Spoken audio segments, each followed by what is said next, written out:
Guard Not Silent. This is Rodney G. Going for the record 6 recording. A lot of things happening. Got my little yapper friend who was yapping several times when the door closed. And her mommy let me know that she's not going to be able to pick her up because I'm doing the dog set. With the little, she's so little. She's a little teacup poodle. How can I? I'm not mad at the little yapper. She just yaps. She does what she's supposed to do. So the mommy's not going to get her till tomorrow, which is cool because there's a storm and everything. Run in the desert. So, cool. So I going to try to speed this up so I don't have any more interruptions with anything else. And then my mind starts racing and I'm like, that doesn't sound good. I wanted to add this. So we're going to keep it moving. We're not going to move towards the journey because that's a long journey probably to talk about. But we're going to go ahead and talk about a couple things that I noticed in a Facebook group that somebody was talking about. One, they was talking about not making urine, which is possible. I'm not sure if I spoke on this before, but yeah, definitely your body will stop making urine. Not always, but it is common for dialysis patients to stop making the urine. And it's kind of weird feeling because you always peed all your life. And now somebody took the garden hose and twisted a knot in it and you're not able to go pee. But it doesn't hurt you. It doesn't hurt. Everything's going to function well because you're on dialysis. So it takes care of it. You will get the sensation that you have to pee. So you may walk into the store like 2 or 3 times or store bathroom 2 or 3 times and not do anything. You might have a drip, but outside of that, not a whole lot going on in the garden hose. Females, that's the garden hose, the reference for everybody. It's turned off. Strange feeling, not dangerous. Dialysis takes care of everything. So you could go camping, and while everybody walks out in the woods and trying to look for a place to pee or find that nasty little outhouse, and you have to worry about Jason Voorhees in the middle of the night, and you hear that ch while you could stay in the tent and then probably Happy Halloween. You watch one of the episodes, and I'm not going to go into more depth.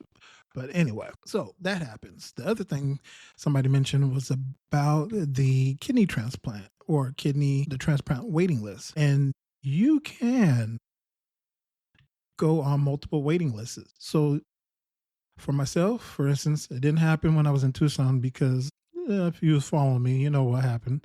It just was a mess.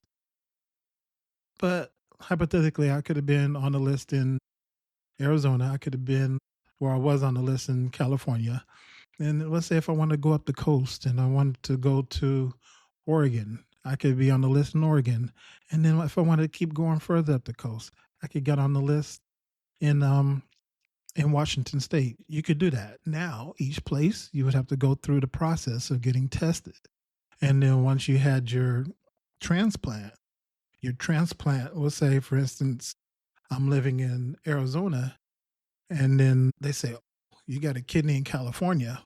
Well, you'll have to find your way to California to have that kidney transplant at that hospital. They don't reship the kidney to Arizona. You have to go to California, or you have to make your way to Washington State.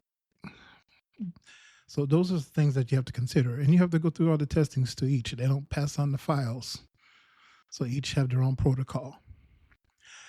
And then while I was doing that, I was thinking about something.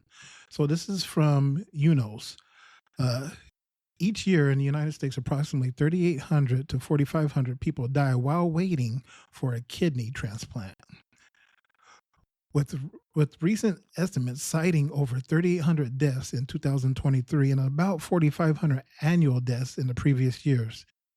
This translates to about 11 to 12 deaths per day among those on the waiting list. And that's just the kidney waiting list.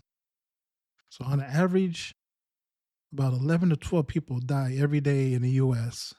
waiting for a transplant, kidney transplant, which is a great time to bring up. It's so important for you to go and test. If you have a caregiver, go test to see if you're able to help that person out. If you have a loved one or if you have a friend that's trying to get a transplant, But also, if you're just needing to be a donor, go and be a donor. I know there's a lot of things that was in the news about. I didn't even read it because some of it's kind of sensationalized, right? But these programs are definitely screened.